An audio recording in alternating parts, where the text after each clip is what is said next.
So as Dr. Hassan has already introduced, so I did my PhD from LUMS in 2018, and most of you already were here in my journey, in my research journey. You were quite helpful. So during this experience, we were research active with Dr. Hassan, and the first grant that after my PhD we did was about Technology Development Fund in 2018. So from there, this research proposal journey actually started for me, myself, and then we applied a couple of these NRPUs together with Dr. Hassan. After that, I moved to Denmark for my postdoc, where I had opportunity to experience other funding schemes like Danish Development Authority, DENIDA, William Foundation, and Horizon 2020 grants. So Horizon 2020, it's actually the predecessor of Horizon Europe. So the previous framework, it was Horizon 2020, and from 2021 onwards, it's called Horizon Europe. And now they are going to introduce a new framework from 2028 till 2034. So this is the new framework. We will talk a little bit about that as well. And for after that, after continuing my postdoc journey at Aalborg University, so that was a collaborative project I was on, and this is what I want to communicate in this seminar as well. That the collaborations, they are important. They are the key for Horizon Europe and other European funding. So when I was working as a postdoc in one of the Horizon 2020 project, and by the time I finished my postdoc, or the companies which were part of the consortium, one of the companies, they approached me and they asked me if I want to join them as a project manager. So this is something which is very important and valuable, that whenever we are working on a project, we are developing that kind of collaborations with the collaborators. This will open many opportunities, many horizons for the collaboration and funding. So this is the key message. So during this process, during this time at Clarence, I served as research and innovation manager there, working on Horizon Europe Innovation Fund and other programs, and cumulatively. And from the last 2 years, I'm working as an independent innovation consultant, and cumulatively, I've contracted 60 millions in funding from European Commission and other organizations. So I will give the floor to Dr. Hassan. So thank you. Please carry on. I'll just be a facilitator here.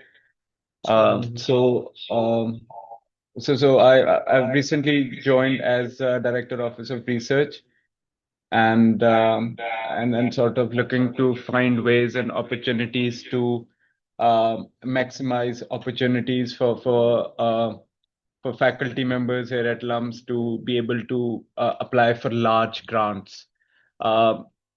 Large grants से मेरा मतलब है we may be looking at €1 million and above grants, which are not very common for us. There are a few, but too few for my liking. We need to have probably more of that, and these grants actually give us generous overheads as well, which is what university wants to improve as well, and wants to sort of have the ecosystem established where university and other are sort of jointly working towards bigger projects with more impact and sort of where we can offset some of our costs as well. When I say our, I mean universities. I'll let Dr. Mashood, please. In this direction, so this is the, let's say, overall outline what we will discuss. So we will talk a little bit about an overview of EU funding schemes. So not just Horizon Europe, but what are other avenues that are present. So I will just briefly touch on them, but then we will dive deep into the details of Horizon Europe. And then we will talk about the clusters of Horizon Europe, what are their different types, and work program, how to select a different falls, and how to select a different topic, specific topic according to our research competencies. So this is something that we will look into detail once we have selected the call where we want to participate, the next step is about consortium building. So we will talk about what are the effective ways to build a consortium according to the selected call, and what are the methods we can adopt as a practically to build such consortium or be the part of one of the consortium for Horizon Europe. Then we will talk a little bit about proposal structure and evaluation criteria. Once we have selected the call, we have built the consortium. Next step is to write that proposal in a successful way, in an impressive and impactful way. So we will talk about the structure and how evaluators see that proposal in the criteria. Then I will share from our experience working together with Dr. Hassan and other collaborators, what are the practical guidelines that we have to look into to make it as a successful project. And then lastly, I will give you a demo of how to select a call based on your research topic, your keywords, and how we can go to funding and tender portal, which is the main portal for Horizon Europe, to register against a call or find a partner over there. So this is the, let's say, the overall outline. So starting with the key EU funding programs here, the Horizon Europe, which we will talk in detail. It's 95.5 billion, out of which now only 2026 and 2027 grants are still there, but they have introduced a new multi-annual framework for 2028 to 2034, which is 175 billion. So whatever training or whatever work we will do today, it's still valid until 2034. So for the next almost a decade, this is going to be in use and practical, this information. Other than Horizon Europe, we have other programs, which is LIFE program. So LIFE is mostly focused about life sciences environment. So those topics. So this is high TRL level. So TRL is the technology readiness level. I will talk into its detail in one of the upcoming slides. But you can, for now, you can see it as more industry oriented research rather than research oriented research, which is at a relatively lower TRL level, TRL 3 to TRL 5. Then we have this EIC Pathfinder. It's also a relatively new grant, but there are ample opportunities here and universities can participate because this is at low TRL levels. Then we have Innovation Fund and CEF Energies. They are both industry relevant. So I will not go into the details of this, but they are mostly focused on GHG emissions and carbon emissions, carbon markets, ETS trading system. So all these two programs are mostly these three programs, in fact, are mostly industry oriented. Then we have this EIC grants, which is from ERC. This is also very relevant for the faculty, particularly the new faculty who have joined. They have an experience of after PhD for 5 to 6 years of experience. They can apply for this ERC grants, and the basic level of TRL1 research it's required here. But we need a partner, the European partner or a European facilitator here for this grant. Last couple of programs which are about EIC transition, which are also at relatively lower TRL and European competitiveness funds, which is again to be introduced from 2028 onwards. So for the idea here is that there is ample funding that we can, as a faculty, as the researchers, we can target, we can look into those avenues. And as Dr. Hassan mentioned, the objective is to target big grants. So these are all the opportunities we have in front of us. And we'll share the slides as well with faculty. So anything that is on slides, you may not want. Okay, now a little bit details of Horizon Europe. What is Horizon Europe? You have all of you. So just a sec. So today's discussion is just on Horizon Europe. That's the biggest available grant. There are other opportunities as well that we can discuss maybe, but this is probably the easiest in terms of getting into and largest chunk of the overall funding, and we have significant experience in winning these grants as well. So we have at least multi-million euros with lumps as funded partner for this. So we have ample experience, and we want to sort of share that experience with rest of the faculty members. So Horizon Europe in itself, it has pillars. So what is Horizon Europe in general? It's just a research program to support research and innovation. So it's a funding program to support research and innovation for Europe.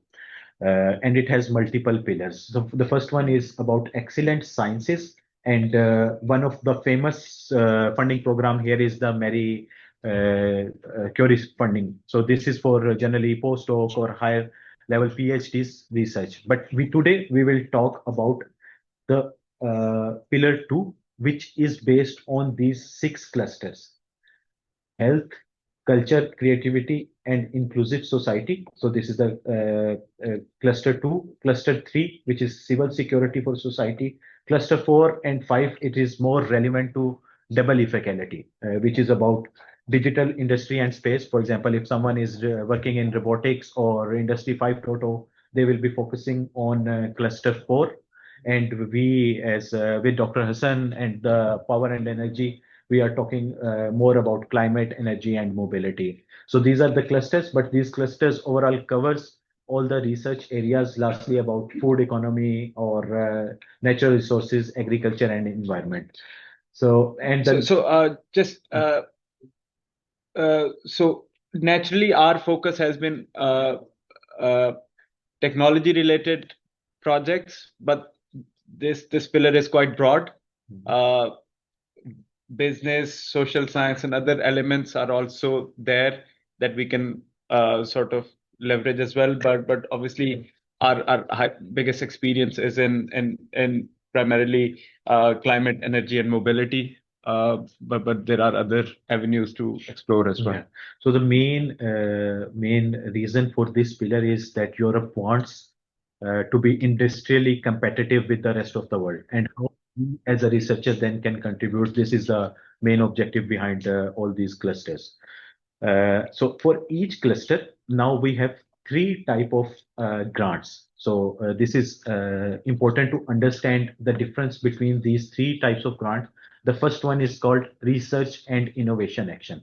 So from the name, it is quite apparent that this focuses on basic research. So the main focus is on establishing new knowledge, establishing new research. So this is the research and innovation action. And mostly the universities or research partners, they are involved in this kind of project. Then we have innovation action. So the innovation action, the research part is relatively lower in this context, but the most focus on industrialization or new products or changing a product to make it more efficient. So the idea here is more industry oriented innovation actions. And lastly, it's more policy oriented or higher level, how a set of research and innovation projects or a set of innovation projects are going to contribute to the overall European policy requirements. So this is coordination and support action. So policymakers or a group of projects, they meet together to form such a consortium for coordination and support action. So in short, there are three types of projects that we can look into: research innovation action, and CSA itself. Okay, now what is research and innovation action? It targets at TRL 4 to TRL 5. And what is TRL? It's the technology readiness level. When we are talking about a project, we say that by the end of the project, our technology or our research or the product, whatever research we are developing, it will be at a certain level of readiness of technology. And here you can see, if you have a basic idea, that's TRL 0. You build that idea into research, into very basic research. This is TRL 1. You use research principle to formulate the technology. This is TRL 2. you change this research into applied research with some laboratory testing, then we are at TRL 3. We further build with the small scale laboratory prototype. For example, we build a converter in the laboratory in case of our cluster. So then this is TRL 4. Okay, so this is in environment. If we test that technology in intended environment, for example, if there is a solar converter and we bring it on the rooftop, then this is a large scale prototype TRL 5. If we see the weather changes or the external conditions effect as well on the product that we have developed or the research that we intend to do, this is TRL 6. We are on a product level which is industrially relevant, then we are TRL 7. And if we are at large scale production with the collaboration with an industry, for example, we develop a research and industry take this research and start developing product from this, we are at TRL 8. And then when they commercially roll out this product as a release, then we are at TRL 9. So for the universities, I must say these two are the most relevant, particularly TRL 4, TRL 5, where we are at lab scale and we have small scale prototypes. But when we are participating, not just as a single partner, but as a combination of multiple partners where industry partners are also part of the project, then it makes more sense that whatever research we have developed during the project, those results have been taken by an industry to improve their product, to build a new product, so whatever. So this in this case, we can also be the part of innovation action. So just to give floor to Dr. Hassan to give an example from the existing. So the project that we have that we are working on is TRL 8, and that's an innovation action. So not something that cannot be done. Multiple partners come in, we can actually have that level of innovation as well. Yeah, and because Dr. Hassan has implemented these pilots, pre-pilots in site, so we are already at TRL 6 with the relevant conditions in there, right? Sure. So yeah, so we can target as a university, we can go up to TRL 5, and the main focus will be research and innovation action. But we will see in the coming slides how we will identify whether a call it's a RIA, it's a innovation action, or it's a CSA. So we will see in the upcoming slides about this.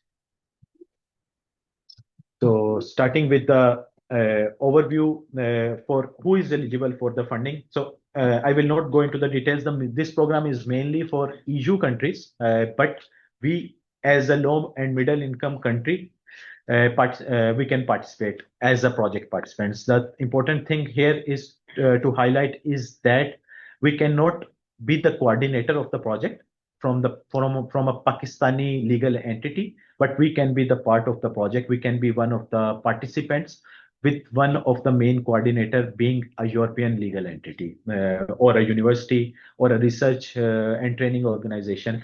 We lie in this category somewhere here. Yeah, one important thing to highlight here is that some of the calls they specify. For example, they want to build a product for off-grid communities, or they want to build a product for hot climates. And this is not the case. For example, in European countries, this is not the availability. So they will specify that we want to have collaboration with African countries or Middle Eastern countries or South Asian countries. So this is also something to take into consideration. If there is an emphasis from low middle income countries, then there is a high probability that and there is an impact in the consortium building, and we will be a preferred choice in that case. So in theory, we can be part of any Horizon funded project unless it's restricted for unless it's something classified, which is generally not the case. Some calls do require, for instance, lower middle income countries or countries with specific geographies. We can be sort of, it's easier to get into those kind of consortiums. But generally, just to highlight that there is, although we're not explicitly cited uh, as a sort of part of EU or part of associated countries of EU, such as UK or Malta or others. But generally, we are eligible, and that's one thing that I have to sort of convince to European partners that we are eligible. So not many Europeans even know that people outside EU are eligible as a beneficiary, where they actually receive funds and execute or lead project tasks. Okay, once we know that we are eligible for the funding and we have convinced our partners, next thing is that which call we are going to apply for. So we have to map our competencies with the existing funding calls available. So for the six pillars that I mentioned in an earlier slide, we have work programs.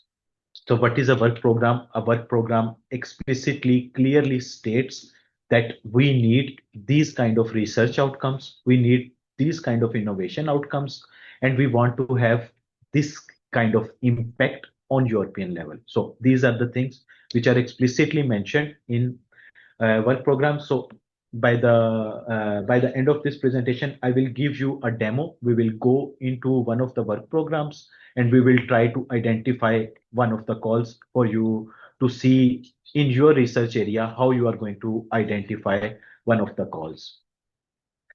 Then once we have selected the relevant call, which is in line with our research direction, our competencies, then the next step is we have to select the relevant call and then we have to map it with the expected outcomes. So expected outcomes are mentioned in the call.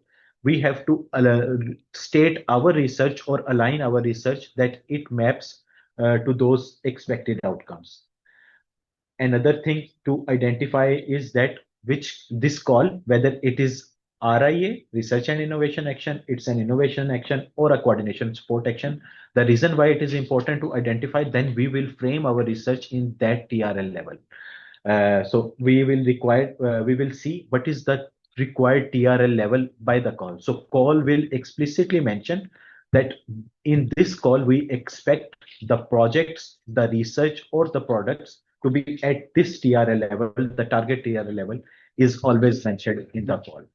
So we will have to frame our research in that context. Lastly, we have to see what is the total funding amount and what is the deadline to apply. So this is for practical what what amount of funding we are expecting, what our partners are expecting, and timeline. It's also if it's 2 months still to apply or it's the next week. So if it's next week, so we will say goodbye for this call and we will see the next call. But it's important to see outline and we have to plan accordingly. And generally, as Dr. Hassan mentioned, this is large scale grant, so we have to be ready in advance. European Commission, they provide these frameworks at least 1 year in advance. So we have all that information available. All we need to go and screen what is relevant to us in that case.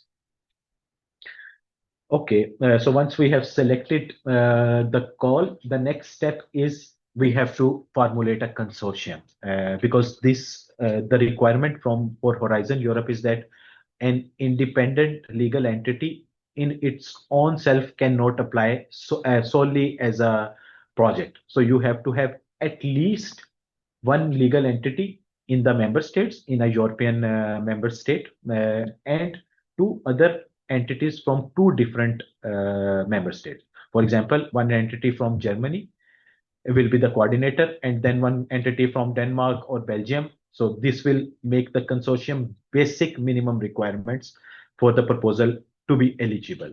And then, okay, the fourth country is Pakistan, so we can participate as one of the members. But three countries with one coordinator shall be there to start a proposal. So this is the main. Usually, on average, you're looking at 8 to 10 members, probably. So it's not usually for any meaningful grant, which is 5 million and above, you're looking at maybe at least eight members. Yeah. So just to clarify, so 8 members from at least 3 different European countries. Yes. Exactly. At least three different European countries, uh, and then maybe if you have LMICs as well, and ideally it should have a spread.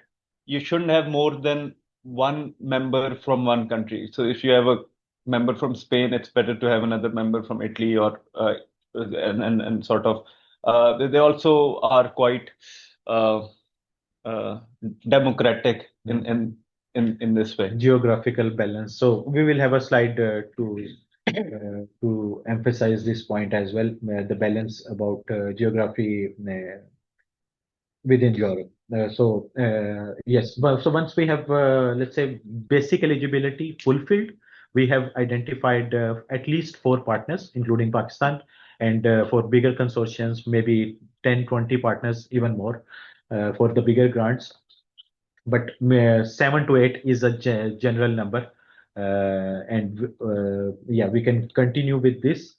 The next step is about identifying, then framing our research within the scope of the call. So if it's a research and innovation action, we are talking about TRL 3 to 5. Then which kind of members we need? So ideal consortium composition will be universities, research institutes, because they are focusing on scientific and early stage technology development. This is the part of the universities or research and training organization.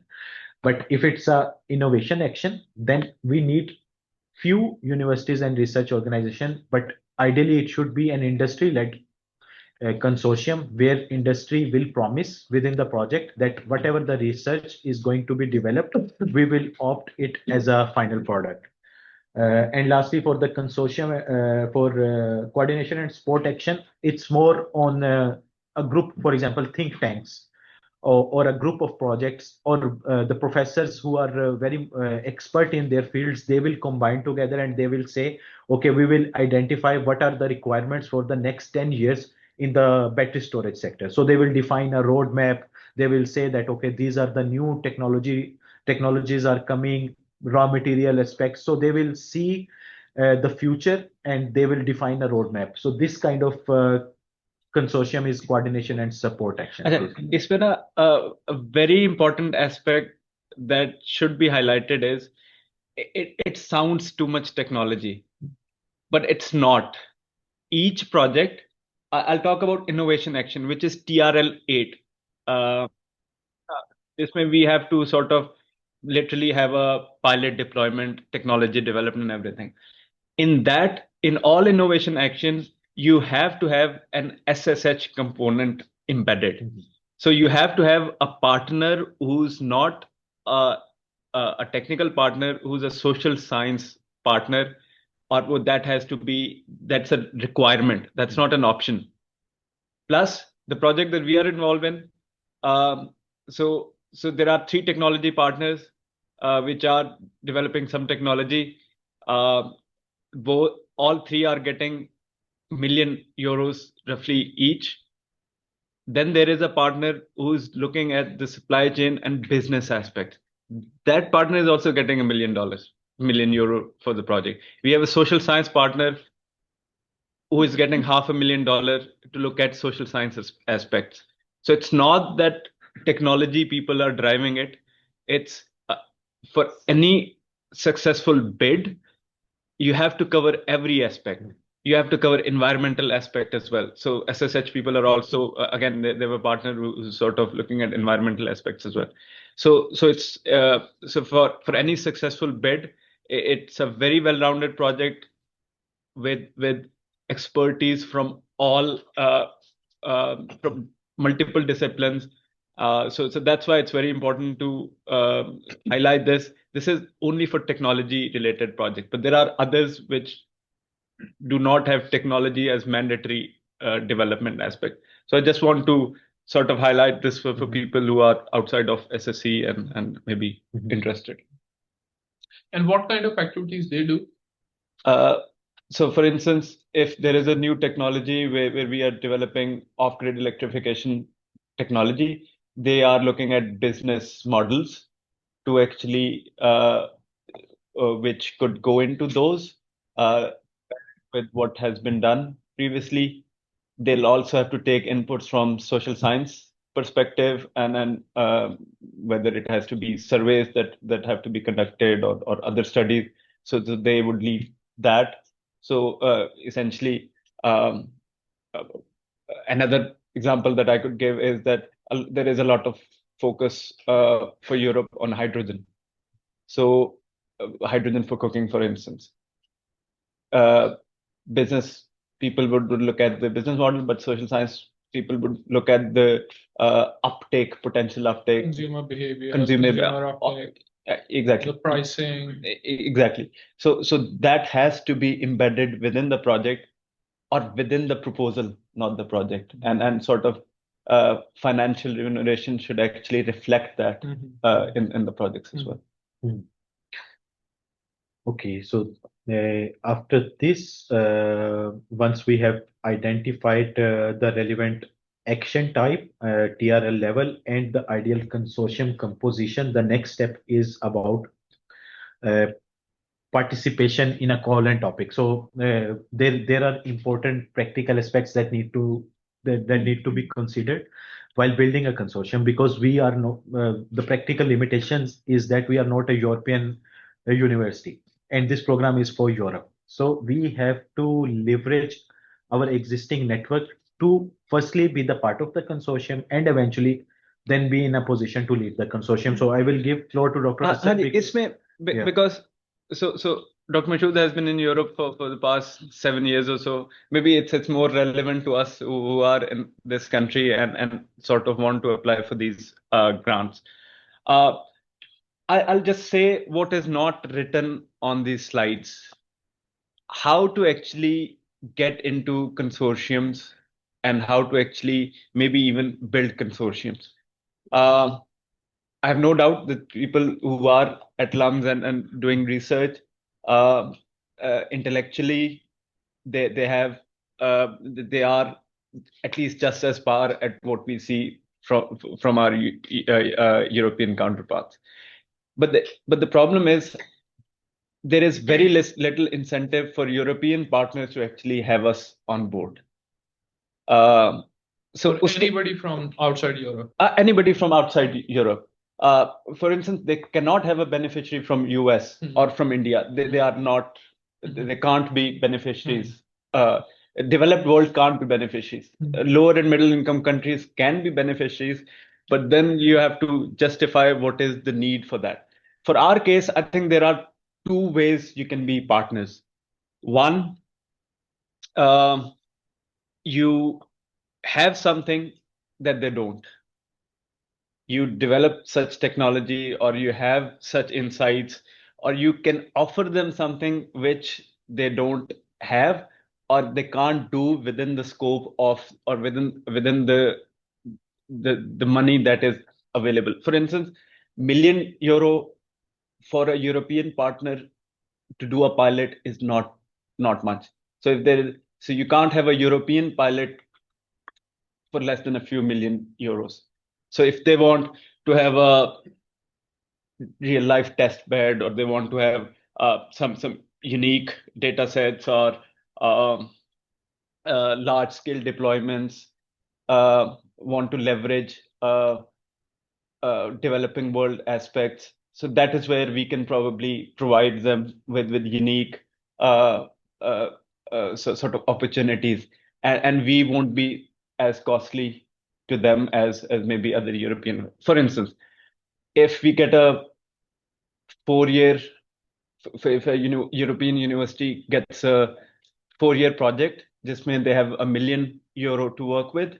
It's not a lot for them.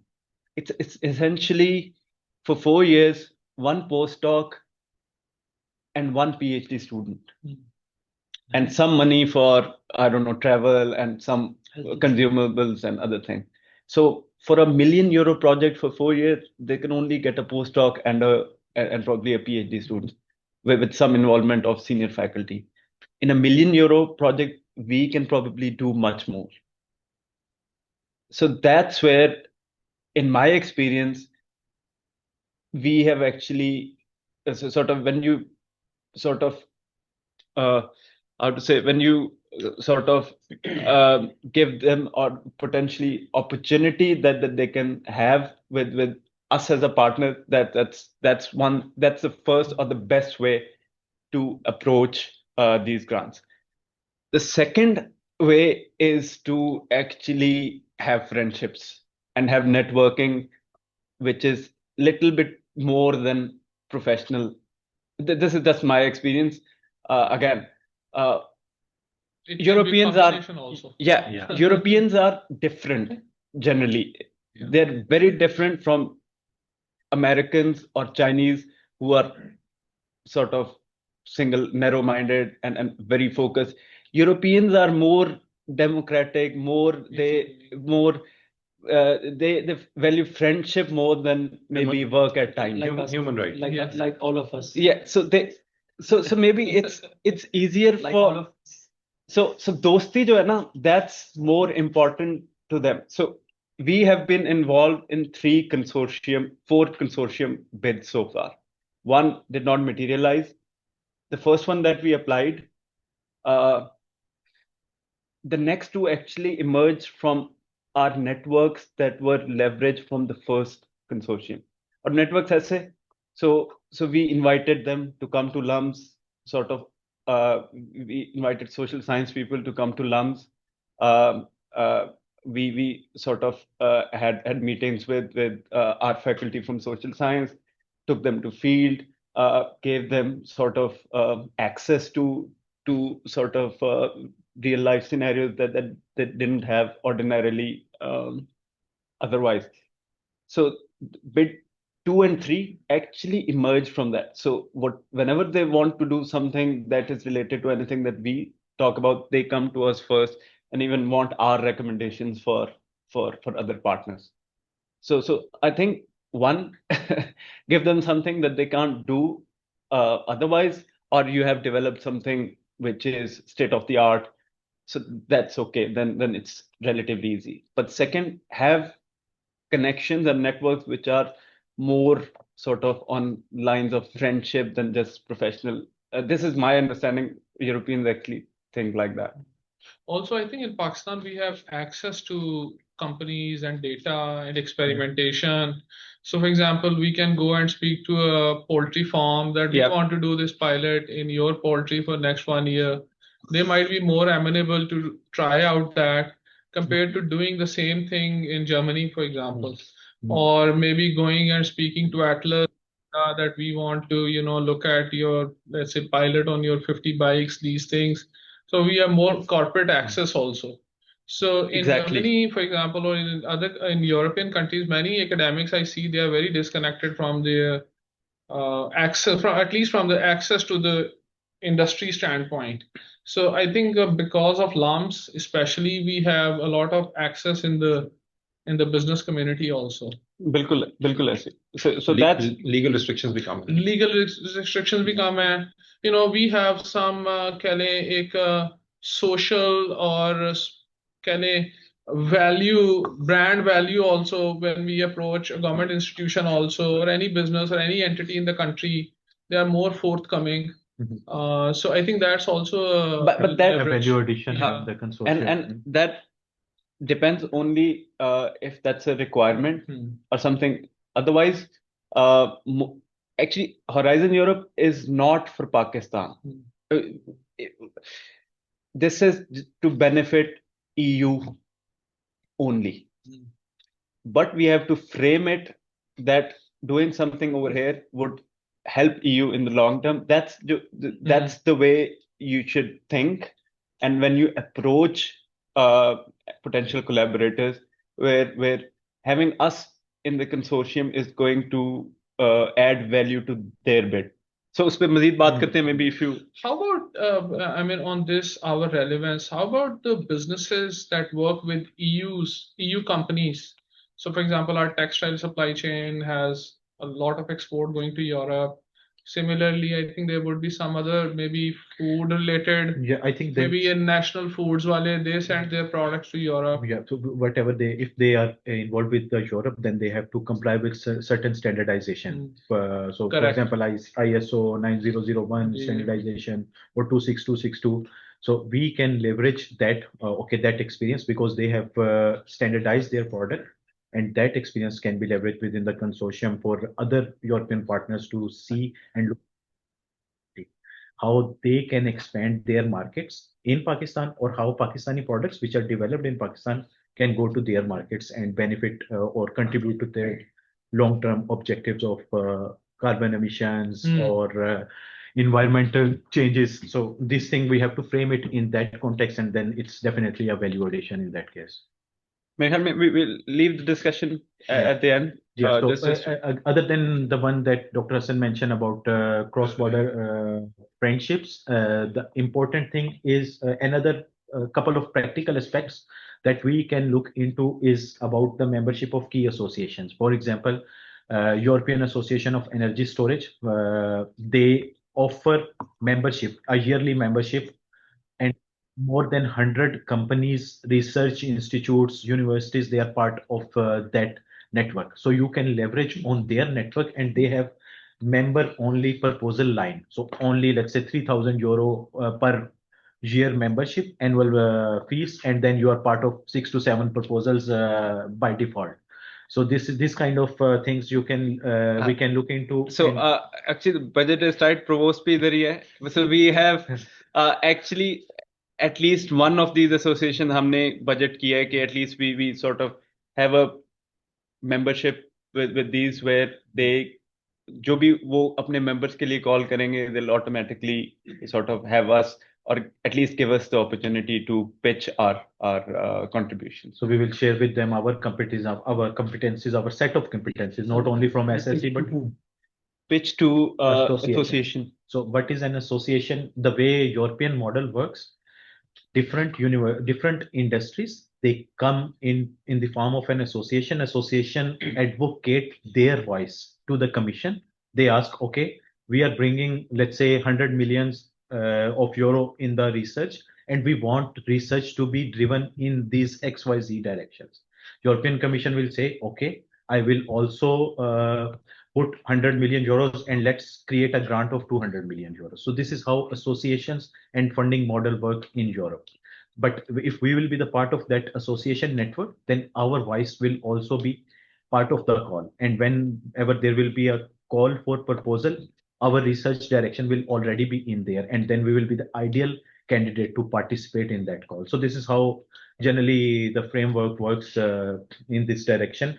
Another model in this case is engagement with the paid consultancies. So consultancies, they do this kind of research projects. So they say that, okay, there is 25% overhead for each project. We need 1% of that as a success fee. We will put you in the consortium. We will write the proposal on your behalf. We will take your competencies and properly represent it. So this is one of the models that also exist. So that's we have had some experience in that, where if you are part of a consultancy group, and if you get the project awarded, then they get 2% out of your thing, which can be easily covered through the overhead, which is 25%. So that's another model but again, the bottom line is we need to have networks. We need to leverage our collaborations to be able to sort of get into the consortiums. So that's the key takeaway. These are some of the options. Okay, so once we have selected the consortium, we have been in touch with the other partners, and consortium is final. The call is final. The next step is to find the missing links. For example, as Dr. San was mentioning, pilot site is mentioning. A partner who can offer pilot site is missing, or a social science partner is missing, or any other technology is missing. Or we want to see, we have selected the call, but we want to see who other European partners, which other European partners they are applying for the same call. So we can go to this portal, which is called Funding and Tender Portal, and this is a portal from where all the European grants are applied, they are published. So we can go to the relevant call, and then from there we can see which are the partners who are collaborating on this topic. So we can contact them. For that, you need a funding and tender portal account. I will give a demo in the end of this presentation, how to log in, how to find the relevant call, and how to then contact with various partners.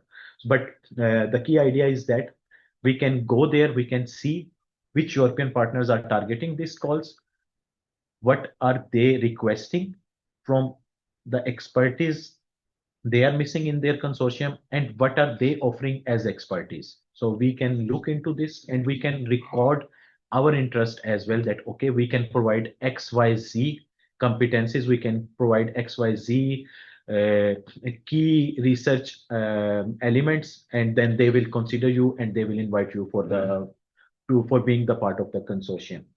So here I was discussing with Professor Natwi about this. So here we can add, I will show in the demo as well, where we can record our expression of interest as well.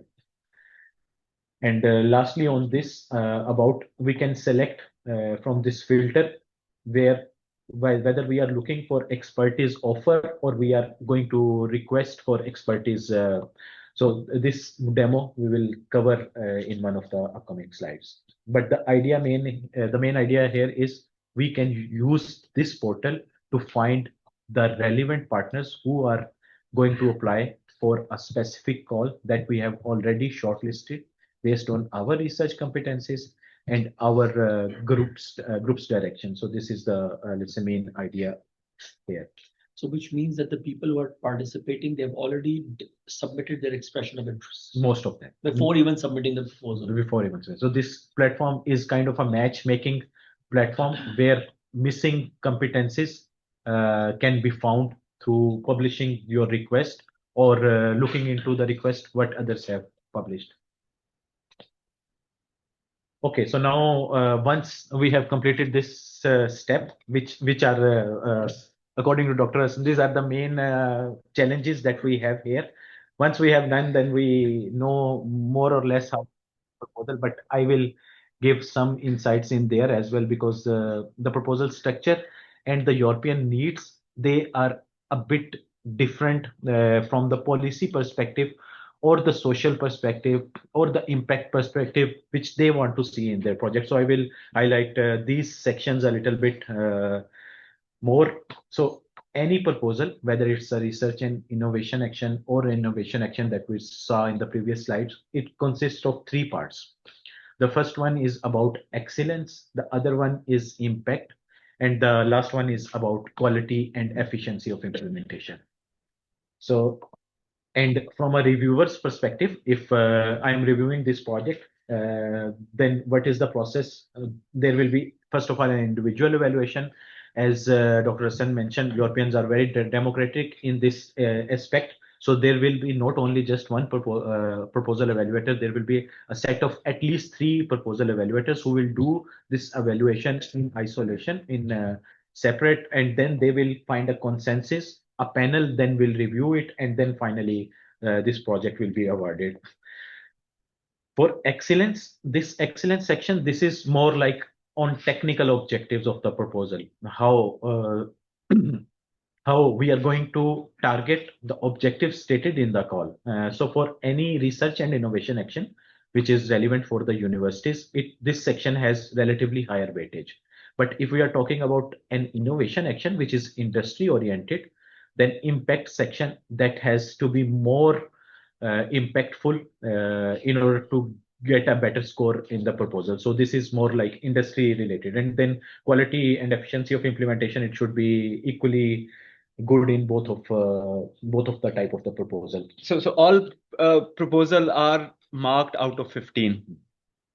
And these are the 3 individual sections. Jisme you have those markings. Yes. So if you have 15 out of 15, just Dr. Hassan got it. So your proposal will most probably be funded. So this is the case with the proposals where you highlight all these aspects properly, then you can get 15 out of 15, and then there is 99% probability that your project will be contracted as well. But usually 12, 13, where in your experience? Sometimes even 14.5 do not get funded. It depends on how many number of, we will talk about this in demo, but each indicative grant says that 3 in grants will be accepted in this proposal. In this call, 3 grants will be accepted. You have 14.5, but other 3, they have 15. So those will be accepted. What is generally the acceptance rate? Less than 3%. Less than 3%. It's like a top tier article. Ji. No, Super top in tier. the last open house or the seminar that Horizon people did, I think they mentioned a slightly higher rate. They were looking at maybe 8% or so. So it used to be higher, but at least this, and they said that they want to bring it to maybe more than 10%. So that's their sort of internal benchmark. Ideally, they want to take it to 20%, but that is not possible. But 10% is what they are realistically So looking at. generally, what happens to the effort that goes into all of this once, if your project is not awarded, which very likely would be the case? So yeah, so then you have to reframe your project in another call and then reapply. This is and there are other opportunities like EIC pathways, Pathfinder, and EIC transition. So there are other funding schemes where you can use major chunk of your proposal to apply for those grants. So this, and then there are some open grants as well, not necessarily specific, call specific or topic specific. They are general, so you can use that material there as But well. there's an apparent illusion also because these are huge consortiums. So 3% is a huge number in that sense. So if you have a consortium of 10 organizations on one project, then even 3 projects being accepted is like you're feeding 24 organizations. 3%, it's more of an apparent illusion. So there's this Horizon project scheme steering committee ke andar hu, and there are like 20 organizations who are a consortium on women in health and cardiology. And they're like huge number. I don't know how they're managing that. I think 3% itself is a huge number. Yeah, definitely. So yeah, so 3% could be just for that specific thing, but generally this number is higher. Definitely not 20%, but generally 8 to 10% is. So not unrealistic. So we have looked at a few, and we have multiple successful projects within LUMS. So at least agar LUMS people have been part of in the last few years, maybe part of 7 to 8 bids, and we have at least 4 successful bids. So for us, it is significantly better. Yeah, so there are the guidelines. If you will follow the guidelines, the chance of success is very high. If you are targeting all those aspects which are required by the call, then there is a very high probability. Which Dr. Mashood is going to share shortly. Yeah. So this is talking about these 3 sections. The first one, these are the key things. For example, we are going to, the first thing they ask for objective. What is the objective of your proposal? So if we frame our objectives in a smart way, what is smart? This is call specific. This is measurable. Measurable, for example, we say this will bring sustainability in the production. But this is very generic. But we will say, okay, it will bring down the cost by 15%. So this is something quantifiable. So if we will specify our objectives in a specific, measurable, achievable. Okay, so this is not very high ambitious, but it is achievable within the life of the project. You have properly defined the timelines, milestones, realistic and time bound. So if the objectives are within this domain, then definitely this is the requirement. And then these objectives, they need to be call specific. For example, one of the researchers, they are working on artificial intelligence, but the call does not ask for artificial intelligence, but they are bringing somehow forcefully that topic into the call. Then this will be useless for the reviewers to see that aspect within the call. So it has to be specific to the call. This is one of the other key thing that need to be considered. Then the important things here in the state of the art section, it should be need driven. There is a need, there is a problem has been solved or addressed, why it has not been addressed until now, how your methodology, your objectives, your project is going to solve it, and how it is different from the current or existing solutions. If you can clearly, explicitly state that, this is of interest for the reviewers.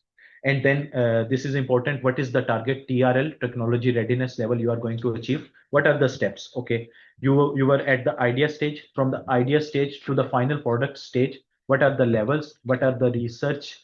What are the tasks you will perform to elevate those technology readiness level?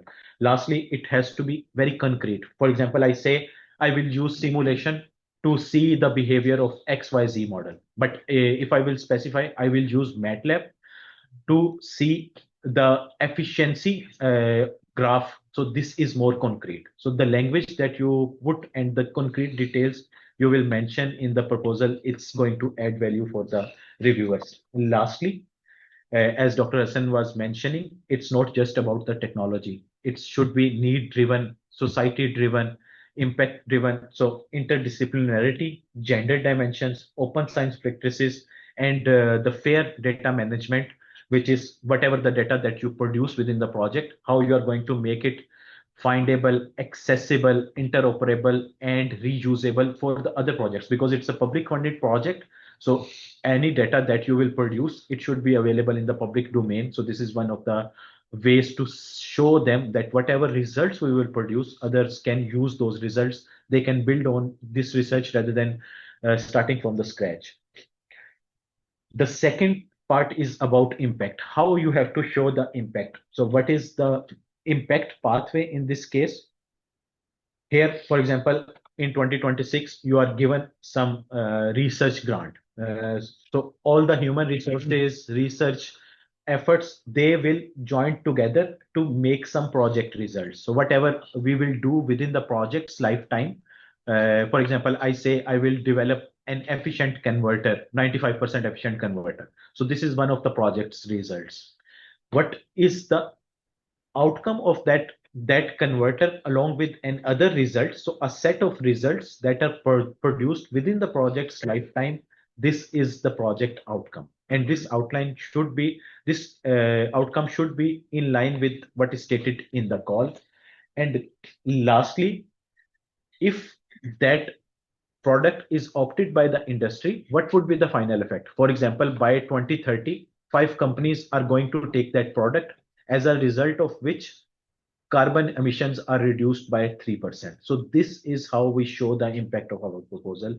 So defining results, outcomes, and impacts in the timeline, it's very important for the reviewers. The third and last section is how you categorize your activities. This is very important. So it should be categorized in the form of the work package. So what is a work package? It's not a single activity. It's not a task. It's a set of tasks which gives a concrete final result. For example, there can be one work package around the social aspects. One work package can be around the business aspects. One work package can be around the technical aspects. So any complete activity is a work package. So each work package should have its tasks, roles, and responsibilities. And then, for example, there are different partners. One partner is doing project development, the other partner is doing project rollout. So there should be clear roles and responsibilities definition, and explicitly stated in the work plan. What are the timeline and dependencies? For example, it's a 3-year project, so there should be a proper Gantt chart showing when this work package will finish, when certain milestone will arrive, what will be the final deliverable.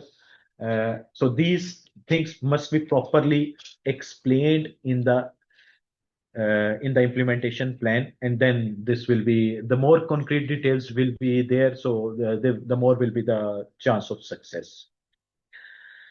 So these 3 elements of a proposal. So we have some experience of successful bids now. If other faculty members are sort of in a consortium, I think Office of Research is trying to build in institutional capacity to be able to help faculty members align these things and sort of benchmark it to the successful projects that we have. So this is where I think Office of Research is planning to support the faculty. So just one question quick. I'm looking for complexity reduction. We cannot lead the project, right? So this whole proposal is being submitted by some leading organization stationed in Europe, and you have a consortium diffused across Europe, and we are one of those partners in the low and middle income countries. So we are not primarily driving this proposal.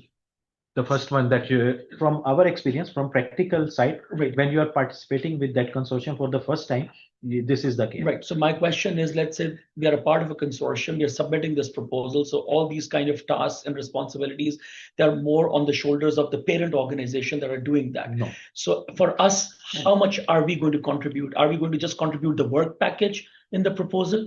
Okay, main to wo driver force hai na, we are not leading that. इसका एक simple सा जवाब है, जितना हम गुड़ डालेंगे ना उतना मीठा होगा। पर गुड़ कहाँ डालना है? हाँ, अब वो गुड़ कहाँ पे डालना है? डिश कढ़ाई उठाकर कर दे नहीं, if you so this is where your involvement comes in. At which stage you are the part of the consortium. So these are the 4 stages. If you will participate here as the part of the consortium, with the main organization, you are in touch, you are developing the idea together, then you are going to put more efforts. If you are participating, and you can put in more than €1 million for you for the activities that you have. So it depends where you actually join the call. That actually largely defines how much you can do. So a practical example of that is we were for the project which we have with Dr. Naveed, we entered 1 day before submission. 1 day before submission. So not that bad. Yeah, you were in time. Yeah, you were in time. You were in time. Gate बंद होने से पहले घुस गया था. Yeah, but that's only I think 100,000. 100,000. Yeah, but for the Dr. Hassan's project, we entered at least 3 months in advance, and we have more than 1 million, I guess. Hanji, so it depends what is it that you're offering, and you can actually steer a lot of the conversations and a lot of the development. Again, as I said, there is very little incentive for Europeans to have you on board. And actually, to be honest, they don't trust people very easily either. So just be part of consortium, do little things, and then sort of establish context, develop so that they have confidence, so that they can vouch for you and sort of have you involved in other bigger things as well. That's, I think, Yeah, it's the first thing is to build that trust for the first time when you are So then participating. the lowest hanging fruit, you have to contribute some sort of a work package, and how you are going to add value to that. So which is a very small component compared to the entire project. Exactly. So that's Even for the work an package. important thing. Yeah, so there are divisions in work package which are tasks. Yeah. So you can lead one of the tasks. Even one lower level, you can be one of the participants of the task. Just to be the part of the process, to see the complete cycle, and next time you are ready for being the partner, being the main beneficiary of one of the work package, maybe next grant, you are in the idea stage with the same partners and leading the consortium from the back rather than from the front. So So how do you find out that who is looking for whom? Kind of dating. वो भी we demo will have a demo. दिखाएंगे अभी वो. We will have a You're demo. dating Just platform. so Matchmaking. matchmaking and demo will be there. So idea stage, concept stage, project definition, and lastly this about proposal writing. So these are the timelines. They are important. If we will enter way in advance, then we will be able to gear the proposal in the direction we want. We can include more tasks. We can include we can be included in more tasks, and we can drive it in the direction we want to drive. So a 15 to 19 week process it's an ideal conditions, but the key part is to be the part of the consortium in these stages. Then you will be able to set the directions in collaboration with other partners. So just one clarification. So I was looking at some of these calls, or उसमें a lot of them have two-step kind of proposal submission. So एक जो है वो early, यहाँ पर जब हम बात कर रहे हैं वो final proposal writing, is this the final proposal? जी. और One stage calls or two stage calls ये work program में mention होगा. तो जो first stage proposal होगा ना, that will be a shorter version of this bigger version. So we are talking about the final proposal. The first stage is generally more on the concept side. Once that concept is approved, then we will be able to develop this full proposal. So most calls are single stage proposal. So हम जिसको target कर रहे हैं, they are single stage. We're looking at funding per project of maybe 4 to 8 million, 4 to 9 million. I think that's our market, so to speak. Two-stage projects are usually very big grants, 20, 30, 40, 50 million projects in which they get the idea first and then and usually large industries participate in that. It's very hard for an educational institute outside of EU to actually be part of that. So we are essentially, I think, first stage, single stage calls, which they're the most relevant for us. Yeah, but the work program, it explicitly mentions that it's a one stage call, two stage call. What is the funding amount? Which type of organizations are required? Which type of outcomes are needed? So we will just have a look in the end for this. Then from our experience, what makes it a failure? We were talking about very low success rate. What makes it failure? Even we are technically strong, the idea is very innovative and disruptive, but still it's a failure. The reason being the proposal failed to show a clear problem, a need-based problem, then a structured logic. Okay, there is a problem and there are final results. What is the logic behind this? And lastly, what is the measurable impact for Europe? It's important. This is very important. Something, how it is going to contribute. This is a public money funded projects. What is it going to contribute to the social aspects, to the technical aspects, to the societal aspects? So this is something that we have to be able to quantify properly in the proposal. Giving you further example and how we can avoid failure, we have to define problem scientifically. What does this mean? A real proven and quantified problem. For example, we say that we need more sustainability in manufacturing. This is very generic. But on the other side, we say that EU loses 54 billion in manufacturing. We will be defining a method which will reduce those losses, and eventually this target group will be able to get benefit from it. Then this is a concrete way to state your need, your project, your problem, and it's easier for the reviewers to digest this details rather than we will focus on manufacturing sustainability. Second important thing is about European policy alignment. So European policies, for example, recently when they had this war with Ukraine, with Russia and Ukraine, so they decided that we have to cut the gas purchase from Russia. So they started a new policy they called Repower Europe. So if your project is going to contribute directly to Repower Europe, you will explicitly mention it, so there will be higher chances for acceptability. So what are the relevant policy contributions you are going to contribute, how your proposal is going to contribute to those policies? For example, Industry 5.0 communication, digital decade. So all those policies, you shall do desk research. What are the active policies and how your proposal is going to contribute to them?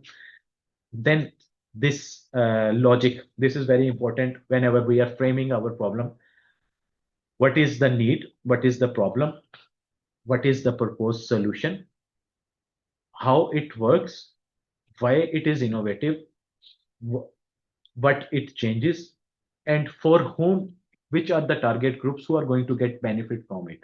If we complete this cycle in stating the impact and the need, then we are in a good score position. So this is one of the example. For example, project reduces human error by 30 to 40%. So it is quantifiable. So whenever you have something quantifiable, for whom? For workers. So all these 6 aspects, they are explained in a logical way, then it is definitely going to get a higher score with this cause effect mechanism. Lastly, this is also very important when we are framing our implementation work plan, we explicitly states which methods, which modeling behavior, which tools we are going to use. For example, we are going to use LTSpice, MATLAB, or any other software. Data sources, we were talking about the industrial data sources availability here, which data sources we explicitly mention. Validation protocols, if they exist, we will develop new validation protocols, and what would be the expected outputs. If they are more concrete, the higher the implementation score will be. Lastly, about KPIs, what are the key potential indicators that whatever we promised in the project, we will be able to achieve in the end of the project. So this is one of the key that we say that those are the target KPIs. And within first year, we are going to achieve this. Within second year, we are going to achieve this. With this work package, we are going to achieve this. And also another important thing here is once the project is finished, project was funded in the start of 2027. It was a 3-year project. By 2030, it has been finished. What communication, dissemination, and exploitation measures your project is going to take the impact beyond 2030? By 2050, what would be the impact? So this is something, if it is quantifiable in terms of EU indicators, for example, CO2 reduction, skill increase, productivity gains, then we are in a good position to get a better score.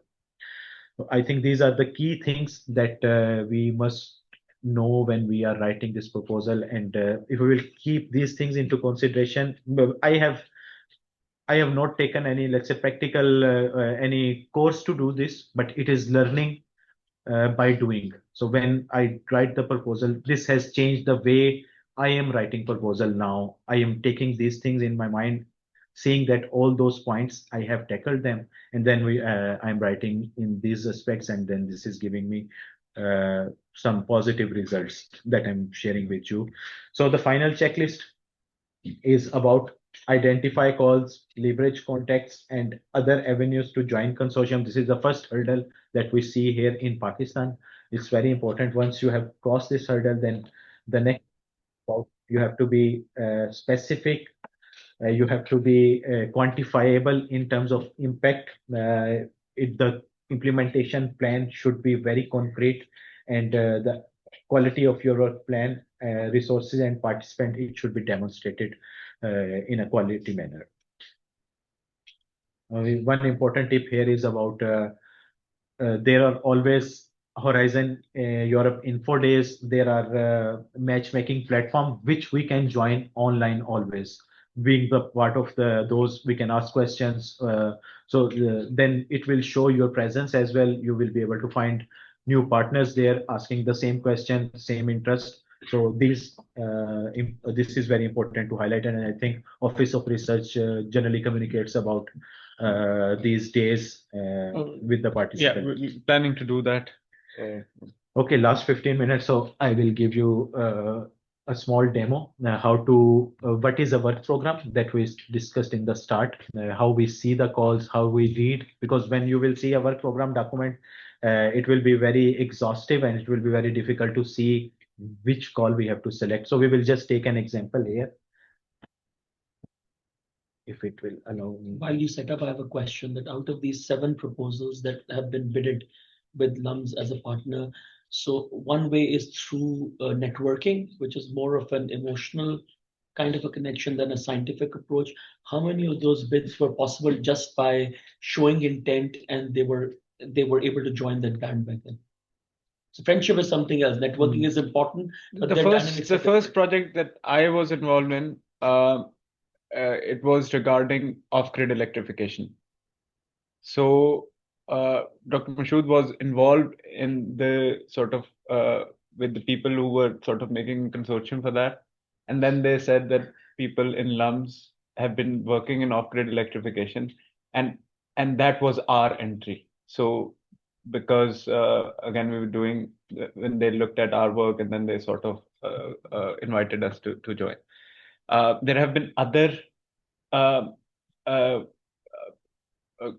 connection as well. Abu Bakr is sort of involved in a couple of consortiums just because he knew people. Yeah, apart And from then, that, I mean, aside so from cold knowing people, calls are generally very difficult. So I wouldn't say that if you so I've tried for a few things, but it's very rare. It's important to actually go through your contacts. Whenever I go to conferences, even in US, I actively look for partners who are coming from European universities, just to make sure that they know my face and sort of, so the next time when I email them, they can actually so these 7 proposals they were all through contacts. through contacts primarily. Okay. I don't know of any that sort of Yeah, but for you, let's say this science is not different from emotions. For particularly for European projects, interdisciplinarity and societal involvement is one of the key components of the projects. So the two methods, that one of them that we are going to demonstrate here, it clearly explicitly states what are the requirements needed for the people who are building consortium. If your publications, your projects, your existing publications, they clearly demonstrate you are going to contribute to this task, they will be happily accepting you in that case. So this is, let's say, the steps that if we will follow this way, we will be able to land it. It's not a rocket science to get involved. So we're talking about the work programs. So any work, so there, I showed the link of 6 clusters. And this is, for example, for 2026 and 27 climate, energy, and mobility, one of the. And for example, I am doing research in off-grid. So what are the relevant calls related to off-grid? I will be able to see, okay, novel solutions for off-grid storage. When I will click on this, I will go into the details of the call. So rather than reading this 339 pages document, which will take at least, let's say, a month to read completely, you have to be smart to see what is relevant and what you want to target. So we start with the keywords of our research, and then we see the calls. So each call explicitly states what is expected EU contribution per project. It explicitly states which type of action is that, what is the total funding amount one project can have, and what are the eligibility conditions. And lastly, what is the target technology readiness level it is required to have by the end of the project. Another thing which is important to see is about how many projects are going to be funded under this call. So if there are more number of calls, so you have less competition. Otherwise, there is only one, then we have to be very strong. We do not say that we will not be able to apply and win, but then you have to be very strong in the way you define the proposal and define the consortium. So this is how we target. So once we have identified, okay, this is the call, then we will go into its detail. We will define consortium according to this, according to the expected outcomes, according to the TRL required, according to the funding, the partners selection, consortium building, research framing, work package description.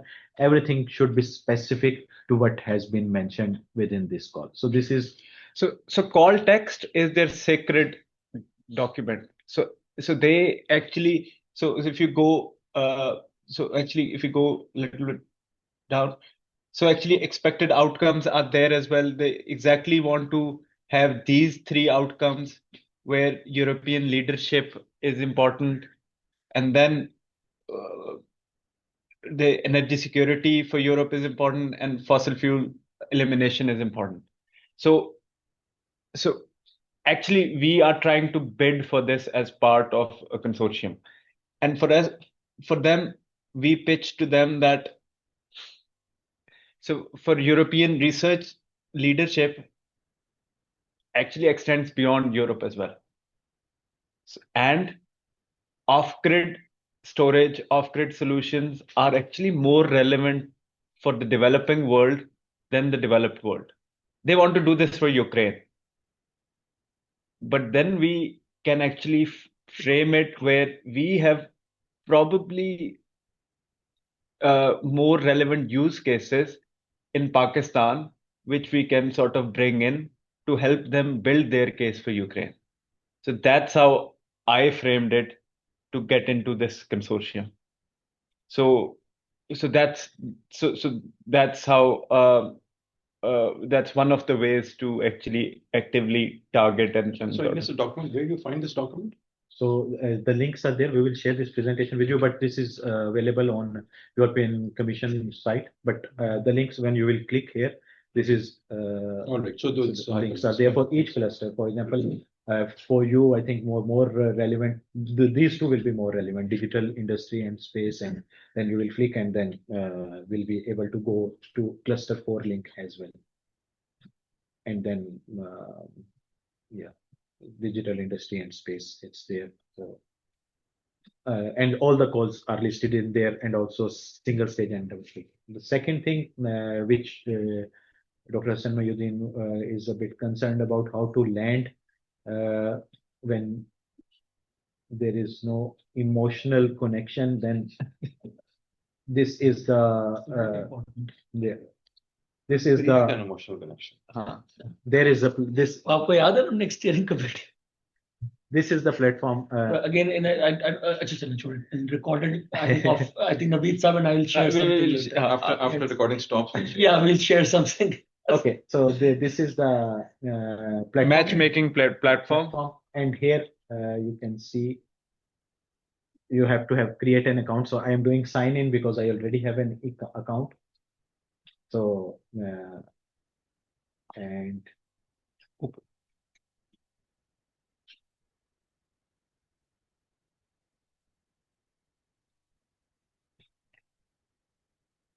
the first thing is that whatever we have identified from the work program, I'll be able to locate it here. For example, the keyword, same keyword, I will search here, storage,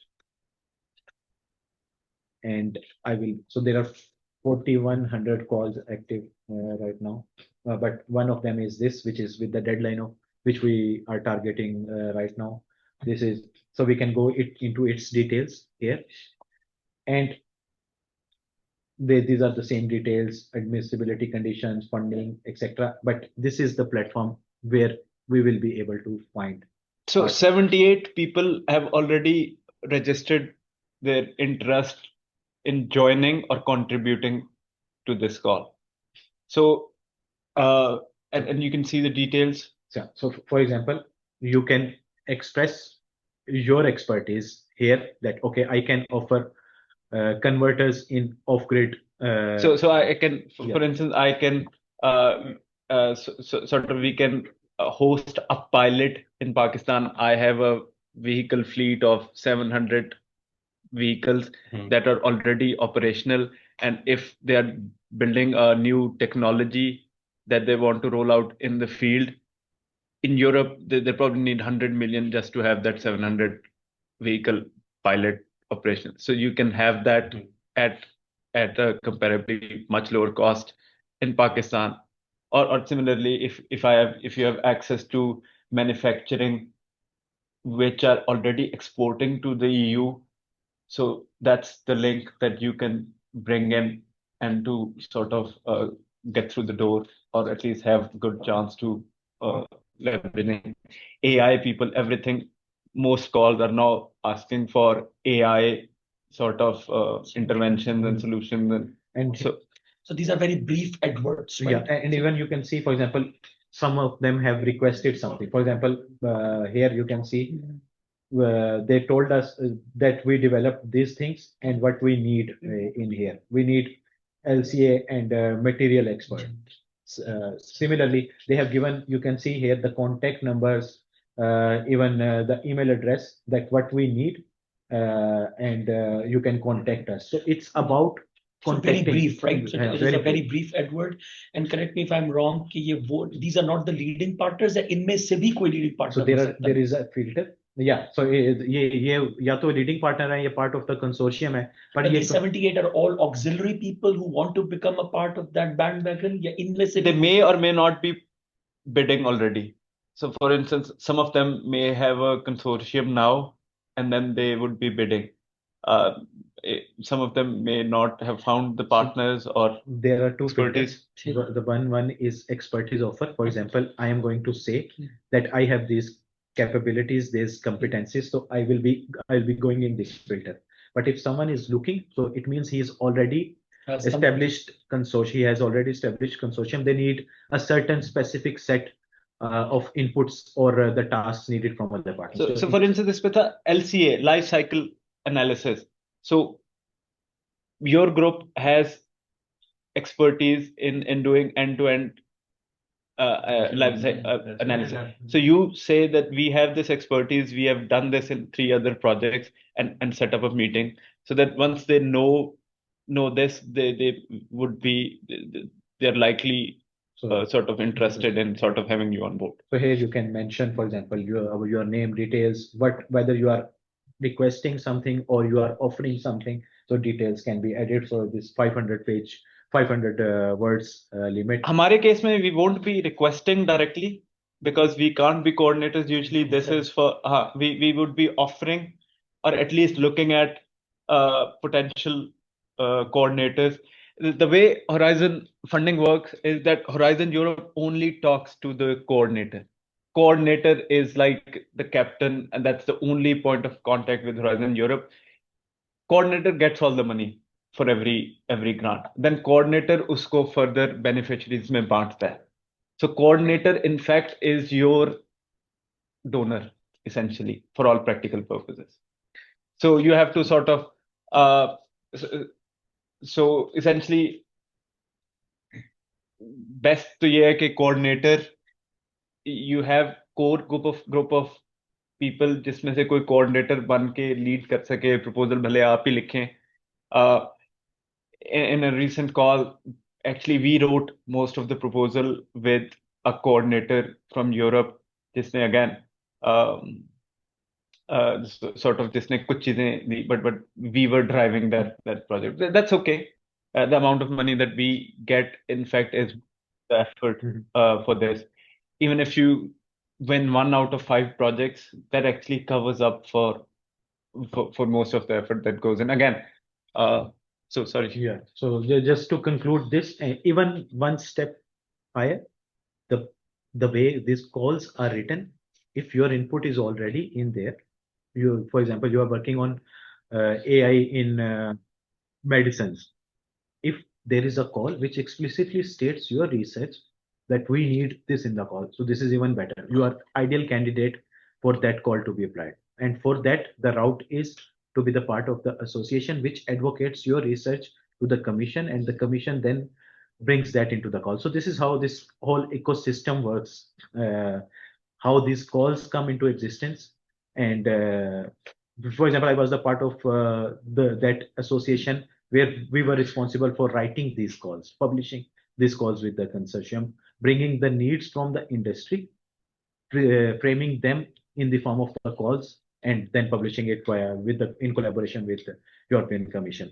So this is very advantageous in that case to be the part of the associations. Quickly, online audience से हम पहले questions ले लेते हैं. Just before that, yeah, this is the final slide. Let's say the key takeaway is that high scoring Horizon proposals, they are not just ambition driven, they are evidence driven. There is particular need for that proposal, for that project, for that research.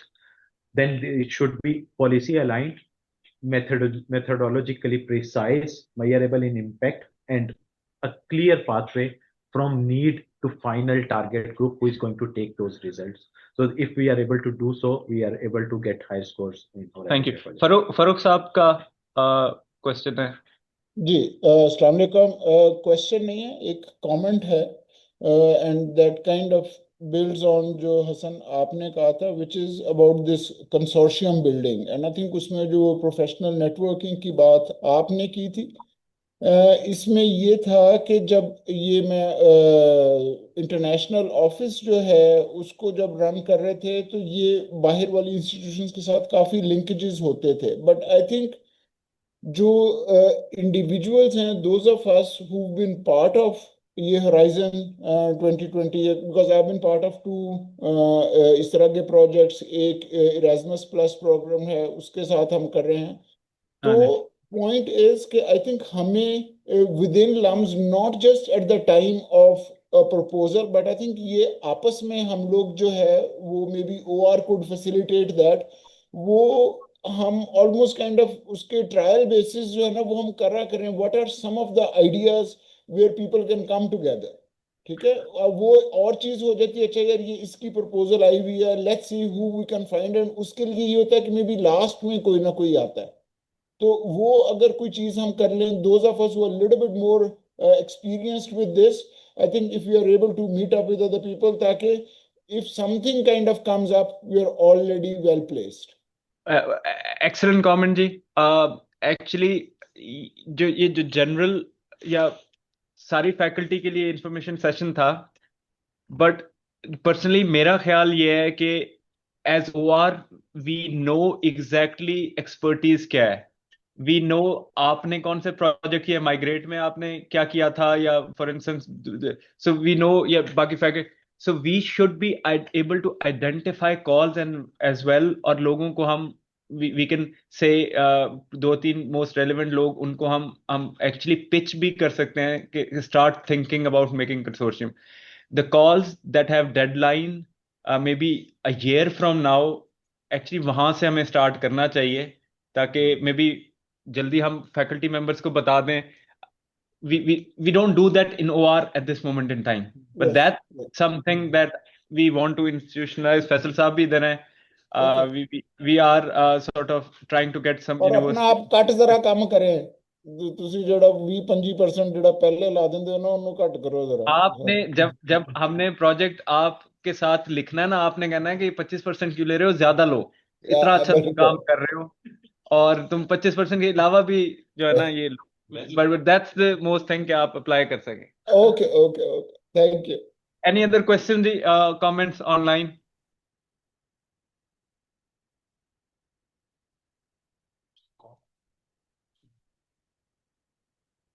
अच्छा जी, अगर कोई online question नहीं है तो हम again हम discussion के लिए हमारे पास टाइम है, वी कैन कंटिन्यू विद. आपने जो भी बात कही उसमें मैं बस एक ऐड करूंगा कि जैसे आपने कहा ना कि वी नो द एक्सपर्टीज.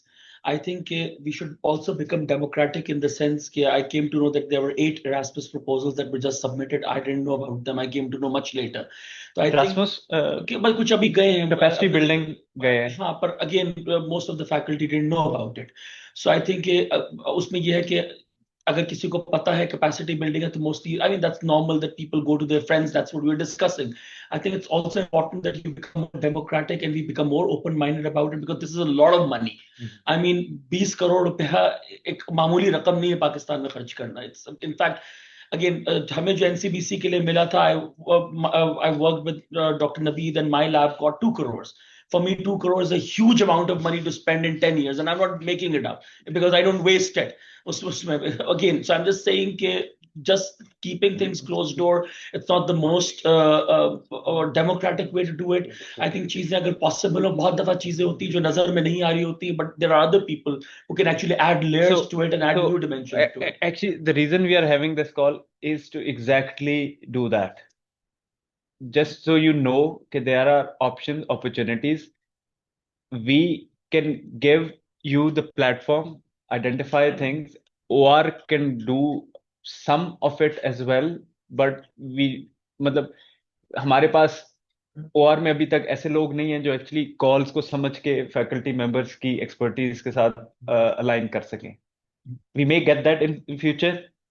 जो हाँ, but मैं नहीं चाहता कि वो अलाइन करें. यही तो मैं कह रहा हूँ. वो you put the knowledge up, open to everyone. ये Let us decide. जनरल बात है ना. Let's talk about this call. मतलब कि let us decide कि हमारे लिए क्या लाइन करते हैं, because मशहूद है ये हमारी चीजें हम डिस्कस करते रहेंगे इंशाल्लाह इसको. So my question is कि who generates the idea first? Typically कोई start होगा ना, कोई प्रॉब्लम उनको नजर आई, उन्होंने देखा कि ऐसी कॉल आई हुई है. तो typically जिस तरह आपके केस में you were the one who actually started it and then somebody helped you in Europe. In Europe, who actually starts it? the way ecosystem works there, you have to read carefully the one of the associations. They actually take the voice from the industry. Industry says we need, for example, sodium batteries. China is developing sodium batteries. So in next 5 years, we have to be at par, be able to develop sodium batteries instead of lithium batteries. So they will plunge their money in terms of research and development. They will ask the European Storage Association, we want to be at par with China. So please bring this topic in the calls. We are going to put this much of money inside it. They will coordinate with European Commission that they are in line with the priorities of Europe storage. So we have to publish a call on sodium batteries. So and then when European Commission will publish this call, that industry who pushed this demand will be the first candidate to apply. So this is how the need is originated. But they will not do it for only one for their industry. They will take the research from other institutes and other partners as well. So they are not just thinking about their internal development. They are for the same topic. There will be 2 or 3 projects funded. अच्छा, So this is how a need is originated. Actually इससे आगे सवाल for wider audience as well, ये तो call आ गई ना जी। अब हमारा तो इन्फ्लुएंस उस पे नहीं है, सो वी डोंट नो कि कॉल्स आ गई हैं, उसके बाद who would most likely lead a consortium, उसके अंदर कॉल के अंदर मेंशन होगा, for example it's a bat for EU partnership. आपने देखी होगी, it's a bat for EU partnership. It means कि बैट फॉर ईयू की जो इंडस्ट्रीज है ना, वो उनमें से कोई लीड करेगा. जो उनके कंसोर्शियम मेंबर्स हैं ना, या उनके जो मेंबर्स हैं, वो इनको लीड करेंगे. तो हमारे पास अप्रोच करने का एक तरीका ये है कि हम वो देखेंगे किसकी तरफ से ये नीड ओरिजिनेट हुई है, किसने ये, उन लोगों को आइडेंटिफाई करें. दूसरा general audience so bat for you is like a consortium, much larger consortium for batteries. उसके पार्टनर्स को हम एक्टिवली अप्रोच कर सकते हैं कि देखें जी ये हम चीज कर सकते हैं, लेवरेज कर सकते हैं, अगर तुम प्रोजेक्ट अप्लाई कर रहे हो तो वी डू दैट. बट जरूरी नहीं है ऐसे कि सारी कॉल्स ऐसी हों. अभी जो डॉक्टर मशहूद ने ऑफ ग्रिड स्टोरेज वाली बात की, वो जनरल कॉल है. उसमें देयर आर पीपल, उसमें आप खुद भी कंसोर्शियम बना सकते हैं. यू नो वन पर्सन जो कि पावर सिस्टम्स में काम करता है और होराइजन का एक्सपीरियंस है. They may be interested in sort of looking at some aspects of that, and then you could sort of partner up with 2 or 3 people. So 2-3 core group से Europeans के लिए पार्टनर्स ढूंढना कोई ज्यादा मसला नहीं होता जो उस इकोसिस्टम में ऑलरेडी है. The masla is how do we get into that group to begin with. So वो actually उसमें if you have one strong contact ना, that may actually be very very useful or may just be enough. If you have so वो relationship building है ना, when you so that is where conferences, जो सारी चीजें और general collaboration शायद है. जो लोग यूरोप से पीएचडी करके आए हैं उनको आई डोंट नो, ये शायद एडवांटेज है ज्यादा, या यूरोपियन इंस्टीट्यूट में काम किया है कि दे वुड नो पीपल. और सो इसका तरीका यही है. कॉन्सेप्ट कोई भी हो सकता है, आप भी ड्राइव कर सकते हैं कॉन्सेप्ट इन रिसेंट, मतलब but then you have to have a local anchor जो कि वो काम करे, लीड करे, and then you sort of contribute to that और फिर कंसोर्शियम बनाए उसके. विजिबिलिटी और ट्रस्ट बहुत ज्यादा इंपॉर्टेंट है. अगर आप जस्ट एक टास्क के अंदर भी मेंबर बन गए and you are then delivering part of the consortium. मैं डॉक्टर सन से आगे ये डिस्कस कर रहा था, generally if you are going to a general assembly meeting, हर प्रोजेक्ट की ना 6 महीने के बाद मीटिंग होती है जहां पे वो लोग मिलते हैं. We are going to that meeting, there will be a dinner associated with that meeting. So they will discuss everything during that dinner, and then in the morning they will implement it over there. So collaboration, discussion, open discussions, they are very important. Whatever your concerns, you just discuss with them. हो रही होती है अगली horizon call में apply किस तरह करना. So this is very important. Visibility. फिर आप एक प्रोजेक्ट का पार्ट बन गया है ना, then you have to be very active, proactive. not just active, you have to be proactive to show your visibility. Okay, LUMS, this professor from LUMS, he is doing an extraordinary work from for this project. So whenever a new opportunity, new project, their first choice will be you in that case. If we have contributed in a good capacity, we have build a good relationship, working relationship with them as well. So this is very important. अच्छा doctor sir ये बताइए कि how many, or maybe Dr. Mashoor, that how many coordinators or leading institutions are generally from science and engineering schools, and how many are from outside of science and engineering? To be honest, I do not have this data. मैं बता देता हूँ. अब lumps का example पता है, at least जो मुझे 4 प्रोजेक्ट्स का पता है, उसमें एक प्रोजेक्ट जो है सक्सेसफुल प्रोजेक्ट है, एक में we have a coordinator from social science.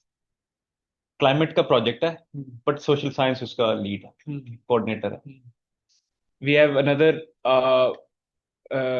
Project technology का है, और उसमें सीईए, यानी सीईए गवर्नमेंट एजेंसी है फ्रांस की, हमारे जैसे एटॉमिक एनर्जी कमीशन कह लें, वो पार्टनर. एक और जो बिड अभी ये प्रोजेक्ट की बात कर रहे थे, उसमें एक सीबीआई आरटीओ बोलेंगे उसको, रिसर्च क्या कहना है, research transfer, research and training organisation, RTO बोलते हैं इसको. सो एक स्मॉल एसएमई कह लें आप, या छोटी सी. सो कोई इसमें रिस्ट्रिक्शन नहीं है एज सच. जो यूनिवर्सिटीज भी हो सकती हैं, इंडस्ट्री भी हो सकती है, और यूनिवर्सिटीज के अंदर भी इवन टेक्नोलॉजी के प्रोजेक्ट सोशल साइंस वाले लीड कर सकते हैं. एक लम्स का कैंपस खोल लेते हैं यू में, काम आसान हो जाएगा, बहुत आसान हो जाएगा. एक्चुअली जो आपने पहले बात की ना, कि बहुत सारे हमारे आपके कॉन्टेक्ट या इंडस्ट्रीज के ना यूरोप में भी वो रजिस्टर्ड होंगे. एक्चुअली वो वहां की एज दैट एंटिटी वो आ सकता है, एज यूरोपियन पार्टनर भी आ सकते हैं. तो जरूरी नहीं है कि वो इधर के पार्टनर आए, और वो ऐसी चीजें भी अब आना बहुत आसान है. मतलब एक बंदे की यूरोपियन कंपनी भी आ सकती है एज वो, वी हैव सीन दैट.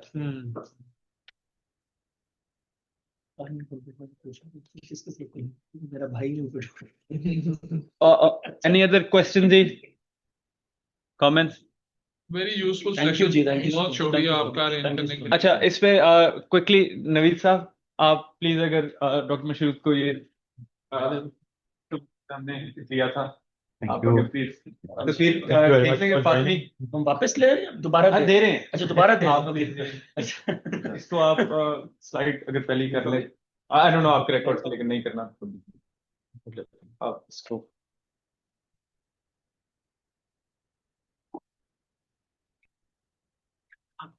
किस चीज की लाइफ साइकिल आप स्टडी करते हैं?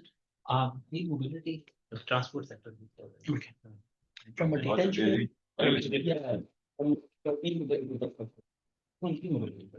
थैंक यू जी. बाकी हम अवेलेबल है for online audience as well. We will try to sort of share our experience further. In fact try at least, मैं जाती तौर पे 2-3-4 कॉल दे के, जो मुझे लोगों को पता है उनको, I'll try to sort of encourage them to sort of start thinking about making consortiums. That's the first step. जरूरी नहीं है कि आपका कंसोर्शियम बनेगा, हो सकता है 2 साल 3 साल लग जाए, हो सकता है पहली दफा बन जाए, but it's a process. In this sort of academia, वो you have to sort of keep trying on this. MN के साथ आपका कैसा रहा है इस वाले प्रोजेक्ट में, क्योंकि he is a very useful. Thank you जी. यूवीटी का अच्छा रहा है, लेकिन प्रॉब्लम ये रही थी कि होराइजन